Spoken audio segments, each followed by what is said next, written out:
नमस्कार मित्रों, बेटा, जो भी। ठीक है। आज का जो टॉपिक है वो है ईईजी एंड स्लीप। सबसे पहले हम बात करेंगे कि ईईजी का फुल फॉर्म क्या होता है। भाई, जो मेरे जैसा कमज़ोर आदमी है वो तो यही पूछेगा कि ईईजी माने क्या। तो ईईजी होता है इलेक्ट्रोइंसेफेलोग्राफ। इलेक्ट्रोइंसेफेलोग्राफ। और एक सेम होता है इलेक्ट्रोइंसेफेलोग्राम। अब जैसे जो हर्ट होता है अपना, मायोकार्डियम होता है, उसकी इलेक्ट्रिकल एक्टिविटीज़ को रिकॉर्ड करके हम बोलते हैं कि ईसीजी है। उसी हिसाब से हम, जो हमारा सेरिब्रल कॉर्टेक्स होता है मेनली, उसकी हम इलेक्ट्रिकल एक्टिविटी को रिकॉर्ड करके जो हमारे पास रिकॉर्ड आता है, जो वेव्स बनती है, ऐसे वेव्स बनती है, उनको बोलते हैं हम इलेक्ट्रोइंसेफेलोग्राम। तो ये जो ग्राफ बना, ये हो गया इलेक्ट्रोइंसेफेलोग्राम। और जो डिवाइस है, जो उपकरण है, जो मशीन है, उसको हमने बोल दिया इलेक्ट्रोइंसेफेलोग्राफ। ठीक है। तो ये बेसिक बात हो गई इलेक्ट्रोइंसेफेलोग्राम की। अब इलेक्ट्रोइंसेफेलोग्राम में जो टिपिकल वेव्स होती है, जो ईईजी टिपिकल वेव्स होती हैं, जो किसी भी आदमी में देखने को मिलती है, उनकी हम एक एक करके डिस्कशन करेंगे। कौन सी वेव क्या होती है और कब देखने को हमें मिलती है। Starting with first, alpha waves. अब मैंने बोला कि ये अल्फा वेव्स है, ठीक है। तो हर वेव की एक फ्रिक्वेंसी होती है, राइट। तो ये जो अल्फा वेव्स हैं, इनकी फ्रिक्वेंसी होती है 8 से 13, 8 टू 13 हर्ट्ज तक। और अब आपके दिमाग में क्वेश्चन आना चाहिए कि भाई साहब, ये जो अल्फा वेव्स है ये कब देखने को मिलती है। तो मैंने बोला कि एक काम करो, आप आंख बंद करके मस्त लेट जाओ। आपको नींद नहीं आ रही है, आप आंख बंद करके लेटे हो बस। तो उस कंडीशन में, जब आप बिल्कुल सो नहीं रहे हो लेकिन आपकी आंखें बंद है, आप कोई काम नहीं कर रहे, तो उस टाइम पे ये अल्फा वेव्स आपके दिमाग से जनरेट हो रही होती है। तो अगर उस टाइम पे अगर ये इलेक्ट्रो इंसेफेलोग्राम या मतलब जब रिकॉर्ड करा जाएगा, तो ये कौन सी वेव्स देखने को मिलेगी? Alpha waves. ठीक है। लेकिन जैसे ही आप आँख खोलोगे, तो ये जो अल्फा वेव्स है वो डिसअपियर हो जाएगी। उसको हमने नाम दिया अल्फा ब्लॉक। सॉरी, उसको हमने नाम दिया अल्फा ब्लॉक या डी सिंक्रोनाइजेशन। मैंने क्या बोला, दोबारा सुनो। कि आप लेट रखे हो, आपकी आंखें बंद है, बढ़िया। आप कुछ सोच रहे होंगे या नहीं भी सोच रहे होंगे, लेकिन आपकी आंखें बंद, आप कुछ नहीं कर रहे। तो आपके ब्रेन ने कौन सी वेव्स शो करी है? Alpha waves. और जैसे ही आपने आंखें खोली, ये अल्फा वेव डिसअपियर हो जाती है। और इस फिनोमिना को, जो ये फिनोमिना है, उसको बोलते हैं अल्फा ब्लॉक या डी सिंक्रोनाइजेशन। क्लियर? अब अगर जो ब्रेन में जो ब्लड ग्लूकोज है, या जो ब्रेन में तो ऑब्वियसली सीएसएफ होता है मेनली, तो अगर सीएसएफ का अगर ग्लूकोज बढ़ता है, या अगर बॉडी का टेम्परेचर बढ़ता है, या अगर जो ब्लड प्रेशर है अपना वो कम होता है, तो ये तीनों की तीनों चीज़ें, ये जो अल्फा वेव्स की फ्रिक्वेंसी है, इसको इंक्रीज करती है। क्या? सीएसएफ में ग्लूकोज, बॉडी टेम्परेचर और बीपी का कम होना, ये तीनों चीज़ें सीएसएफ, सॉरी, अल्फा वेव्स की फ्रिक्वेंसी को इंक्रीज करती हैं। तो ये हो गई अल्फा वेव्स। अब जो दूसरे नंबर पे आती है वो आती है बीटा वेव्स। बीटा वेव्स की फ्रिक्वेंसी कितनी होती है? 13 to 30 हर्ट्ज। और ये आप जब नॉर्मल काम कर रहे होते हो, जैसे मैं अभी वीडियो बना रहा हूँ, आप ठीक ठाक अपने मस्त मौज में ये वीडियो देख रहे हो, तो ये आपकी बीटा वेव्स उस टाइम पे देखने को मिलती है। उसके बाद में आती है गामा वेव्स। यहाँ पे तो बिल्कुल पूरा मैथमेटिक्स बना दिया भाई साहब। Alpha beta gamma. हाँ, देखना भी, बाकी के भी लेके आऊँगा सब कुछ। गामा वेव्स की जो फ्रिक्वेंसी होती है वो होती है 30 to 60। और ये कहाँ देखने को मिलती है, जब हम बहुत ज़्यादा कॉन्सेंट्रेट होके पढ़ रहे होते हैं। कोई जैसे गाइटन है या कोई और हार्पर है या ग्रेज है, ऐसी बुक्स को पढ़ने के लिए हमें बहुत ज़्यादा कॉन्सेंट्रेट करना पड़ता है, दिमाग को खपाना पड़ता है भाई साहब, ठीक है। तो वहाँ पे हमें ये जो फ्रिक्वेंसी है ये बहुत ज़्यादा देखने को मिलती है। तो इन वेव्स को बोलते हैं हम गामा वेव्स। चौथे नंबर पे आती है हमारी थीटा वेव्स। जब हम ठीक ठाक नींद में सो रहे होते हैं, बहुत ज़्यादा डीप नींद नहीं आ रही है, मतलब डीप स्लीप में नहीं है, ठीक ठाक नींद आ रही है, मतलब अभी सोए हैं थोड़ी देर में, तब ये थीटा वेव्स देखने को मिलती है। और इसकी फ्रिक्वेंसी कितनी होती है, इसकी फ्रिक्वेंसी में याद रखनी है 4 to 8 हर्ट्ज। अच्छा, जब आदमी नॉर्मली डिप्रेशन में होता है, नॉर्मली नहीं, सीवियरली डिप्रेस्ड होता है या सीवियरली डिसअपॉइंटमेंट में जब आदमी होता है, तब भी ये थीटा वेव्स देखने को मिलती है। लास्ट बट नॉट लीस्ट, मज़ा आता है ना बोलने में, लास्ट बट नॉट लीस्ट, तो वो है डेल्टा वेव्स। डेल्टा वेव्स की जो फ्रिक्वेंसी होती है वो होती है 0.5 to 4 हर्ट्ज। ये होती है जब आप बिल्कुल मस्त सो रहे होते हो, जैसे कि आह नींद आ रही है कतई बहुत मस्त, डीप स्लीप में। तो अब मेरे को कोई एक बच्चा या कोई एक बच्ची बताएगा कि इनमें से कौन सी नींद है, या कौन सी नींद में से हमें उठाना बहुत मुश्किल होगा, थीटा या डेल्टा। Obviously delta waves.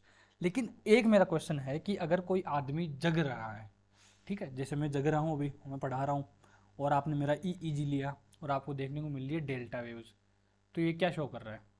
तो ये शो कर रहा है कि मेरे दिमाग पे कोई चोट ठीक है, दिमागी कोई चोट लगी है, कि कोई ऑर्गेनिक डैमेज हुआ है ब्रेन पे। तभी तो भाई आदमी काम कर रहा है, लेकिन फ्रिक्वेंसी कौन सी आ रही है, वेव्स कौन सी आ रही है, डेल्टा वेव्स, ठीक है। तो ये हो गया हमारा EEG, alpha beta gamma delta और थीटा। अब हम बात करेंगे स्लीप की।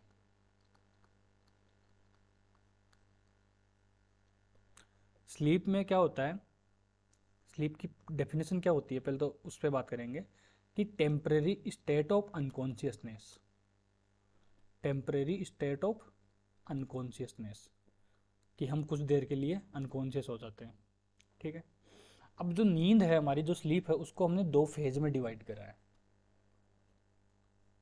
एक तो non rapid eye moment sleep, non rapid eye moment sleep, और एक रैपिड आई मोमेंट स्लीप।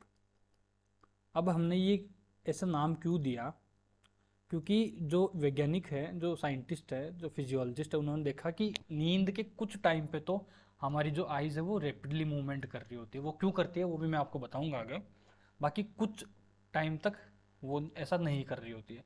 तो जब वो रैपिडली मूवमेंट करती है तो उस फेज को हमने नाम दिया रैपिड आई मूवमेंट, और जब नहीं कर रही होती है तो उसको हमने नाम दिया नॉन रैपिड आई मूवमेंट। तो स्लीप को दो फेज में डिवाइड करा गया है, non rapid eye moment sleep और rapid eye moment sleep, starting with NREM स्लीप। NREM stand for non rapid eye moment sleep. अब स्लीप है, नींद है, ये तो है नहीं कि पढ़ते ही जैसे बेड पे लेटते ही आपको बहुत ज़्यादा मस्त डीप वाली नींद आ गई, नहीं होता ना ऐसा। हम जाते हैं, लेटते हैं, आँख बंद करते हैं, फिर धीरे धीरे नींद आती है, फिर एकदम थोड़ी देर बाद बिल्कुल गहरी नींद आती है। तो वो कुछ स्टेजेस के थ्रू जाते हैं। तो जो सबसे पहली स्टेज होती है, इसके टोटल वैसे 4 स्टेज होते हैं। तो जो सबसे पहली स्टेज होती है उसमें क्या होता है कि आदमी को ड्राउजी फील होता है। ये तो होता है ना, जब लेटते हो आपको थोड़ी आलस आता है, थोड़ा ऐसे नींद सी आने लगती है। तो उस टाइम पे जो आपकी अगर ईईजी करा जाएगा तो ये जो बीटा वेव्स भाई नॉर्मली है, अभी तो आप सोने जा रहे हो लेकिन सो तो नहीं गए ना, तो कायदे से जो ईईजी वेव्स है वो कौन सी होनी चाहिए, बीटा वेव्स। लेकिन अब आपने आंखें बंद करी, आंखें बंद करते ही कौन सी वेव्स आएगी, बीटा से अल्फा वेव्स आ जाएगी, ठीक है। तो beta waves are replaced by alpha waves in first stage. अब थोड़ी देर आपने आंखें बंद करके रखी, तो ये जो अल्फा वेव्स हैं, ये अल्फा वेव्स है, ये high frequency and low amplitude की कुछ अलग दूसरी वेव से रिप्लेस हो जाती है। High frequency and low amplitude की कुछ वेव से रिप्लेस हो जाती है, ठीक है। ये हो गया फर्स्ट स्टेज। जो दूसरा स्टेज है हमारा नॉन रैपिड आई मोमेंट का, कि अब आदमी ने आंखें बंद कर ली, अल्फा वेव्स, कुछ दूसरी वेव जो कि दिखने में लो एम्पलीट्यूड है और हाई फ्रिक्वेंसी है, ठीक है। तो ये जो लो एम्पलीट्यूड और हाई फ्रिक्वेंसी वाली वेव्स हैं, इनमें क्या होता है कि इनका जो एम्पलीट्यूड है वो स्लाइटली बढ़ने लगता है, ठीक है, ऐसे ऐसे ऐसे बढ़ने लगता है, ठीक है। तो ये जो बीच बीच में एम्पलीट्यूड बढ़ा है, इसको हम बोलते हैं के कॉम्प्लेक्स, के कॉम्प्लेक्स या स्लीप स्पिंडल। तो स्टेज 2 में क्या देखने को मिलता है हमें, के कॉम्प्लेक्स और स्लीप स्पिंडल। अब तीसरी स्टेज में क्या होता है कि आदमी हल्की फुल्की डीप नींद में आ जाता है, उतनी डीप नहीं है लेकिन हाँ ठीक ठाक सी नींद आ जाती है, तो उसको बोलते हैं मॉडरेटली डीप स्लीप।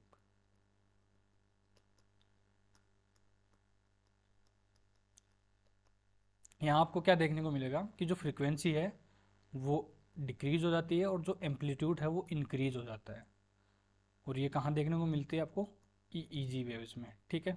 जब आप ईईजी करते हो, मॉडरेटली डीप स्लीप, जो कि थर्ड स्टेज ऑफ एनआरईएम है, तो आपको देखने को मिलेगा कि जो फ्रीक्वेंसी है वो डिक्रीज होती है और एम्पलीट्यूड इंक्रीज होता है। जो चौथी स्टेज है उसमें आपको क्या देखने को मिलेगा कि जो आदमी है वो कतई बिल्कुल मस्त सो गया। तो मैंने अभी बताया था कि जब डीप स्लीप आती है तो कौन सी वेव्स आती है भाई साहब, तब डेल्टा वेव्स आती है। कौन सी वेव्स आती है, डेल्टा वेव्स आती है। दूसरा कि आदमी का जो एनआरईएम का जो मैक्सिमम टाइम है वो डेल्टा वेव्स, सॉरी, इसी फोर्थ स्टेज में ही आदमी का निकलता है। तो ये हो गई 4 स्टेज एनआरईएम स्लीप के। दूसरी स्लीप कौन सी थी, फेज कौन सी थी, REM sleep, rapid eye movement. अब होता क्या है कि रैपिड आई मूवमेंट क्यों हो रहा है, मैंने आपको बताया था कि मैं आपको बताऊंगा थोड़ी देर में कि रैपिड आई मूवमेंट क्यों हो रहा है।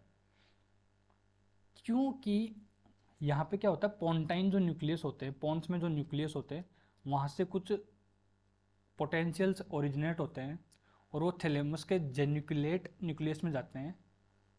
ध्यान रखना, थैलेमस के जेन्युकुलेट न्यूक्लियस में जाते हैं और वहाँ से होते हुए अल्टीमेटली ऑक्सीपिटल एरिया में जाते हैं।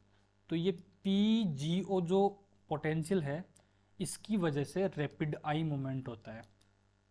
इनको बोलते हैं, जो ये पोटेंशियल है इसको बोलते हैं पीजीओ स्पाइक्स।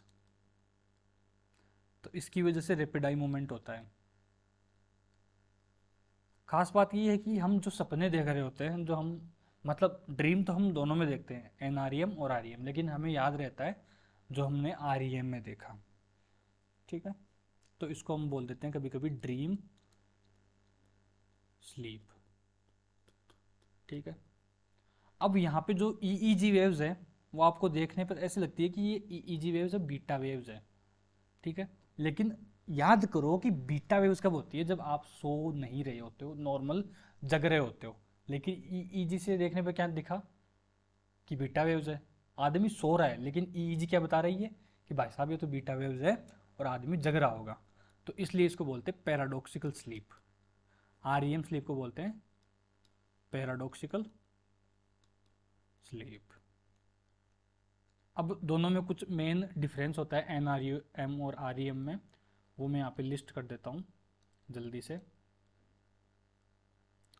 पहला तो कि ये जो एनआरईएम है ये 75% ऑफ द स्लीप होता है, कि जो अगर आपने 6 घंटे की नींद ली उस तो उसमें से लगभग लगभग 6 घंटे का जो भी 75% है वो आप एनआरईएम स्लीप में बिताओगे, ठीक है। और अच्छा कितना होता है 6 घंटा, 75% कितना होता है, 4.5 घंटे, ठीक है। और 25% आप किस में बिताओगे, आरईएम स्लीप में। यहाँ पे क्या होता है, जो सिंपैथेटिक एक्टिविटी होती है, सिंपैथेटिक नर्वस सिस्टम की एक्टिविटी होती है वो डिक्रीज हो जाती है, लेकिन यहाँ पे उल्टा होता है, यहाँ पे सिंपैथेटिक नर्वस सिस्टम की एक्टिविटी इंक्रीज हो जाती है। अब मैंने बताया कि यहाँ पे कोई एनआरईएम मतलब नॉन रैपिड आई मूवमेंट, तो यहाँ पे कोई भी आई मूवमेंट नहीं होता। लेकिन यहाँ पे तो बहुत स्पीडली रैपिड आई मूवमेंट होता है, तो यहाँ पे रैपिड आई मूवमेंट होता है। यहाँ पे जो मसल टोन है वो बिल्कुल इनहिबिट हो जाती है, यहाँ पे मसल टोन है वो इनहिबिट हो जाती है, लेकिन यहाँ पे मसल टोन इनहिबिट नहीं होती, यहाँ पे डिक्रीज हो जाती है। भाई फर्क होता है ना इनहिबिट होने में और डिक्रीज होने में। तो यहाँ मसल टोन है वो डिक्रीज हो जाती है और यहाँ पे इनहिबिट हो जाती है। तो ये कुछ बेसिक से डिफरेंस है।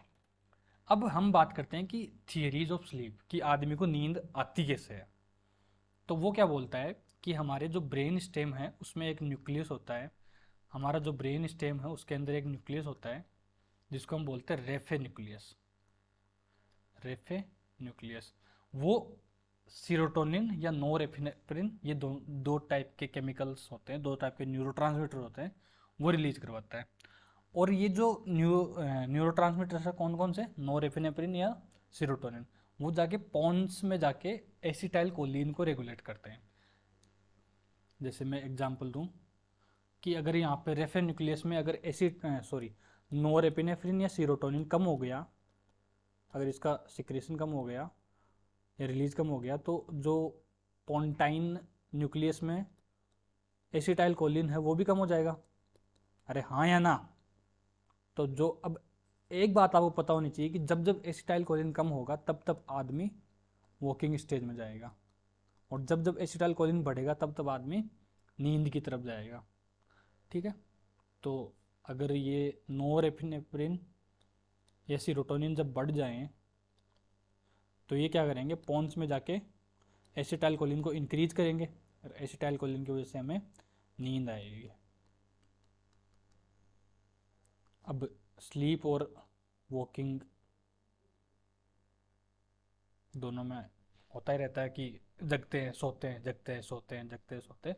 तो ये है थियरी ऑफ स्लीप कि रेफे न्यूक्लियस से नोरेपिनेफ्रिन सीरोटोनिन रिलीज होता है जो कि पोंटाइन न्यूक्लियस में जाके एसिटाइल कोलिन को रेगुलेट करता है और वहाँ से फिर स्लीप या वॉकिंग होती है। अब coming on the disorder of sleep, पहला डिसऑर्डर है इंसोम्निया। इंसोम्निया आपको पता ही है क्या होता है। इंसोम्निया मतलब डिफिकल्टी इन स्लीपिंग। अगर एक दिन नींद नहीं आई, 2 दिन नींद नहीं आई, तो उसको हम इंसोम्निया नहीं बोलते, हम बोलते क्रॉनिक इनएबिलिटी टू स्लीप, कि बहुत दिनों से भाई नींद नहीं आ रही, 15-20 दिन हो गए, नींद लेट आती है या आती नहीं है या दिन में आती है। तो ठीक है, तो क्या बोलते हैं हम इसको, क्रॉनिक इनएबिलिटी टू स्लीप। इसका ट्रीटमेंट क्या है, इसका ट्रीटमेंट है कुछ दवाइयाँ जैसे कि अल्प्राजोलाम और क्लोनाजिपाम, जोल्पिडेम। ये दवाइयों के नाम याद रखो तो रखो, वरना छोड़ भी सकते हो, कोई ज़रूरी नहीं है। दूसरा डिसऑर्डर होता है नार्कोलेप्सी। नार्कोलेप्सी में क्या होता है कि आदमी को दिन में भी बहुत बुरी नींद आ रही होती है, कि एकदम से क्या होता है कि आदमी की जो मसल टोन है वो बिल्कुल गायब हो जाती है, कि हाथ पर काम ही नहीं कर रहे और अब बिल्कुल ऐसे बहुत सी नींद आ रही है, मन कर रहा सो जाऊं। तो हम बोलते हैं कि there is a sudden loss of muscle tone, sudden loss of muscle tone and irresistible urge to sleep, मन कर रहा सो जाऊं बस, इरेजिस्टिबल अर्ज टू स्लीप। तो ये 2 डिसऑर्डर है। उससे पहले थियरीज थी, उससे पहले आर्यम एनारियम था। आई होप आपको समझ में आया हो, याद हो गया हो। कुछ ना समझ आए तो कमेंट कर देना, और मन करे तो वीडियो लाइक कर देना। Thank you.